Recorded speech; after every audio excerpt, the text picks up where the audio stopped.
Welcome to the Big Success Show. Today, 3 ways to endure tough times. Brought to you by FinancialFreedomTool.com. Plenty of money for life. Big Success with the Professor and Mary-Lynn. Tough times, stress, anxiety, financial worries. How do you deal with it? We're going to share today 3 attitudes that will help you improve your mindset and take on any challenge. Hi, I'm George Kruger, aka the Professor. And I'm Mary-Lynn. And yes, during tough times, especially tough economic times, business owners and individuals feel the worst anxiety there is. Wouldn't you say financial anxiety is the worst? Yes, I think so. I mean, well, okay, relationship anxiety is pretty tough too, right? Health anxiety. So, I mean, there's a lot of bad ones, but boy, because money is so central to everything, it definitely is it creates huge anxiety. Yeah, I mean, when you feel just this impending doom that I've got bills coming and I don't know how I'm going to pay for them. And you've got people that, if you're a business owner, and you've got people relying on you to write a check for them. I mean, you, as a business owner who had to meet payroll, you know what that feels like. Oh, absolutely. And the thing is, to add to that, you've got all this uncertainty. You know, I mean, the stock market's way up, the stock market's way down, the stock market's even further down. We're getting this done, we're not getting this done. You know, the Fed's doing this, the Fed's doing that.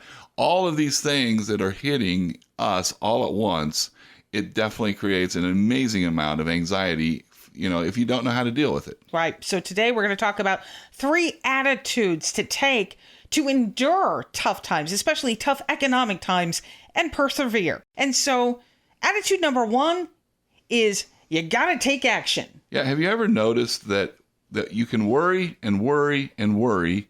And generally speaking, when you worry, the only result you get is more things to worry about. Yes. Or you can take action and the fear or the worry immediately goes away. And the action doesn't have to be some big major step. It can just be one little thing. Right. So, you know, in tough times, what do you do? And this could be tough times for you as an individual or tough times, you know, that affect the whole country or the whole globe, right? Yeah. In tough times, there's only a few things you can do. I shouldn't say that. In tough times, there's a lot of things you can do, but there's a few that we're going to zero in on today. You know, so like if you're facing sort of an extreme hit to your finances or potential hit to your finances, one thing you can do is just get on the phone and talk to the people you do business with. And we're talking about this, us as individuals or also business people. But the key thing is communication goes a long ways to solving a lot of problems. What you're probably going to find is if you get on the phone and talk to your vendors, they're going to be more flexible than you can possibly imagine. And so what would that conversation sound like as a business owner talking to a vendor and an individual maybe talking to somebody that I owe money to? Well, I think in both cases, it's really just a matter of just letting them know your situation and being very forthright about it and just tell them, you know, like, here's where I'm at. And then don't suggest what should be done. Just ask, is there anything you can do under these circumstances? And see what they say. But you're putting the ball in their court. You're not asking them for anything. You're putting the ball in their court. And that way, they may come back to you with something that you would never have thought of. Or in most cases, what you're going to find is they're probably going to be more generous than you would have ever dreamt. So in other words, what you would have asked for would have been much less than what they're actually willing to do. That question is a call out. You can find this with your show notes today. Plus, we're going to have all kinds of resource links for you as well. But that question and the way that was worded, is there anything you can do under these circumstances? Yeah. That is a great question to have in your repertoire. Yeah, and I mean, just to give you an example, I mean, something as simple as perhaps they're willing to skip a month of payments. You know, doesn't mean you don't ever pay it, but like, you know, if it's a loan, maybe it's something that could get stuffed back to the end, and so you kind of like get to miss a month. Or just imagine if you could negotiate with all your vendors, and with all your vendors, you didn't have to make a payment for 30 days. That would be a huge plus to your financial situation if you're like most business people, and even us as individuals. You know, that would be absolutely a significant game changer for us to just have 1 month where we weren't hit, you know, paying the mortgage, paying the car payment, etc. If you could just get somebody to go along with you for 1 month, that'd be great. Now, maybe you can't get them all to do it 1 month. Well, try again in 2 months, you know, and see if they could do something for you then. Maybe this month you get 2 or 3 of your vendors to agree to some kind of a measure, and then 2 or 3 months down the road, you've got another couple vendors who are willing to agree to something. Well, this is all just helping you get on your feet or stay on your feet financially. Coming up, 2 more attitudes to take to help you endure tough times right after this message from our sponsor, financialfreedomtool.com. Plenty of money for life. Do you stress over money? Who doesn't? Let the Financial Freedom Tool ease your mind by pinpointing opportunities to improve your financial picture. Take control so you feel empowered to move ahead with confidence. Learn more at financialfreedomtool.com. Today, we're talking about tough times and how to endure them, and there's a mindset that you can take to help you overcome the panic that can ensue. And you don't want to let panic set in because, like you said earlier, George, worry begets more worry. Exactly. So attitude number 2 to help you endure tough times is think long term. Yeah, so now if you notice what we're doing here, the first thing we did was take action, right? So the very first thing we did was we made sure that we lived to fight another day. All right? Yeah. So we're doing whatever we have to do, ethically, morally, all that kind of stuff. But I mean, we're doing what we need to do in order to keep ourselves stable. All right? So that's the first thing. We got to stabilize. Now, let's not lose sight of the big picture. The big picture is long term. And here's the thing. There's two people I want to share something about. One is a guy you've probably heard of. His name's Warren Buffett, the Oracle of Omaha, they call him. This is really, he's one of the richest, like I think top 2, top 3 every year of the richest people in the world.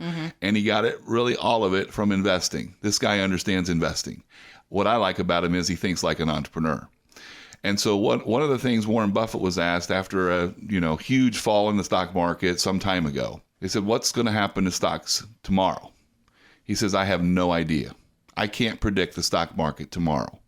But if you ask me where the stock market is going to be 5 years from now, 10 years from now, I will tell you the stock market will be up." And he can say it pretty much with certainty because when you look at the studies and you go back from the beginning of time of tracking this stuff, when you're investing for like 5 years, there's almost never a 5-year period of time where stocks go down. If you're investing for 10 years, there's almost never a period of time over 10 years where stocks go. In fact, I don't think there is one where stocks go down over 10 years. We always make money when we think long term.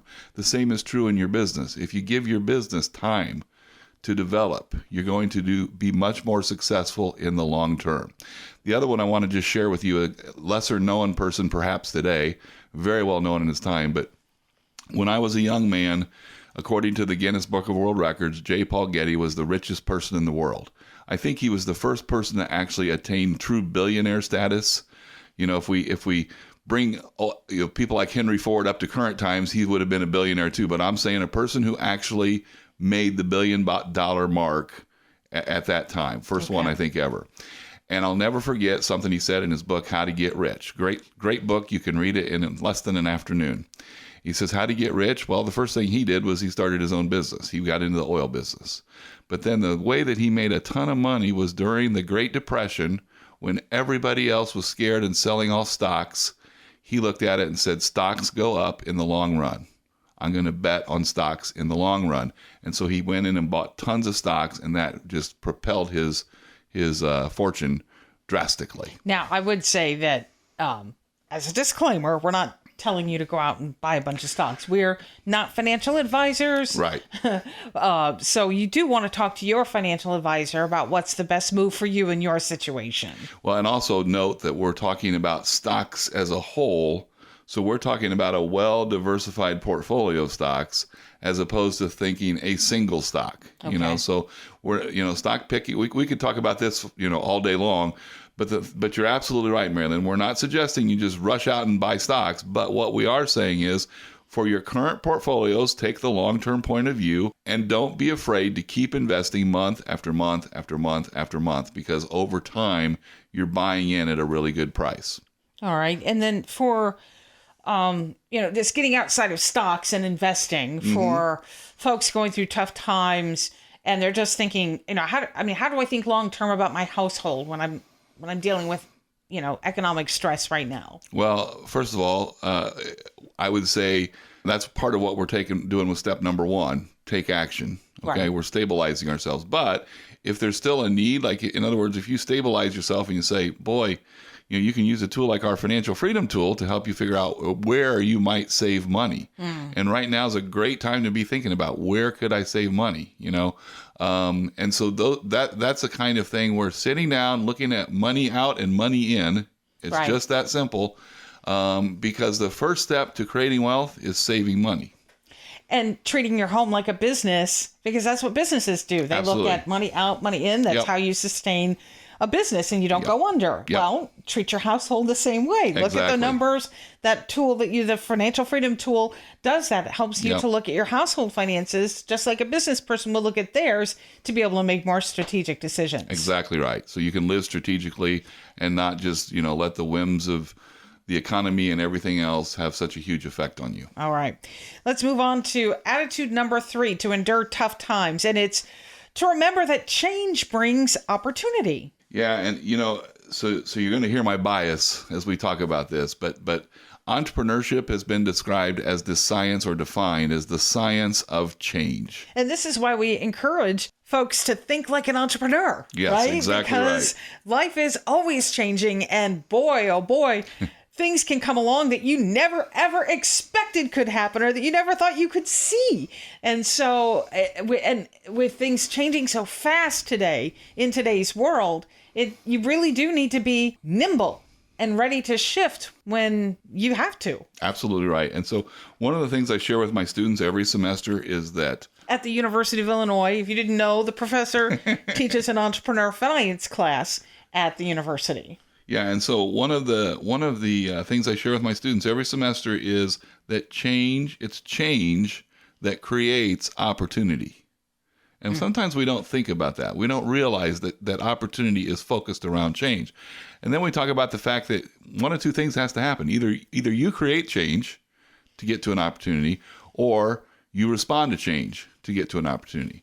Well, when we're going through tectonic shifts like the ones we're experiencing right now, it's a good time to step back just a second and not do what everybody else is doing, which is being scared, buying a bunch of supplies that they won't use for the next 5 years, all of this kind of stuff, right? Buying a second home to store the toilet paper. Yes, exactly.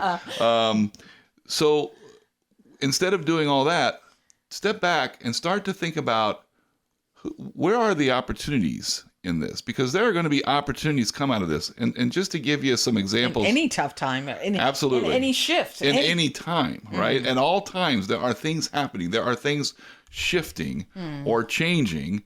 And, some people are full of shift, and so they buy toilet paper. For the rest of us, we can look at these things and we can say, and just to give you an example, like, the fact that we're meeting online now. So Zoom's way up. Their stock price is way up. Right. Delivery businesses are massive right now, right? I mean, they're making money like crazy. There's things that are going on. I saw the other day, Mary-Lynn, that this drive-in theater is suddenly making tons of money. Right. Just look at the situation and start trying to say, okay, what in this situation is going to go away quickly after this little interruption? After we're kind of back to quote normal. Yeah. What's gonna go back to that? But what's not? What's going to change forever as a result of this? Like, you think about it, going back to 9/11, we still to this day have to go through airport security at a level we never went through before 9/11, and we will for the rest of our lives. There are going to be changes like that happen for the rest of our lives that are going to come out of this interruption. And so we need to, one thing you can do is you can say, okay, I'm going to be a spectator. I'm just going to sit here and watch it all go by. Or you can choose to be a player. And you can say, okay, in this change, I may find an opportunity. And that's the thing to be looking for. Be aware of the opportunities that are naturally starting to happen around you as a result of everything that's going on. And that leads to big success. We have links to some helpful resources for getting through tough times in the show notes of today's podcast, and also the link to the book that George, aka the professor, mentioned during our podcast today as well. We thank you so much for listening today, and until next time, here's to your big success. Find big success at biggsuccess.com.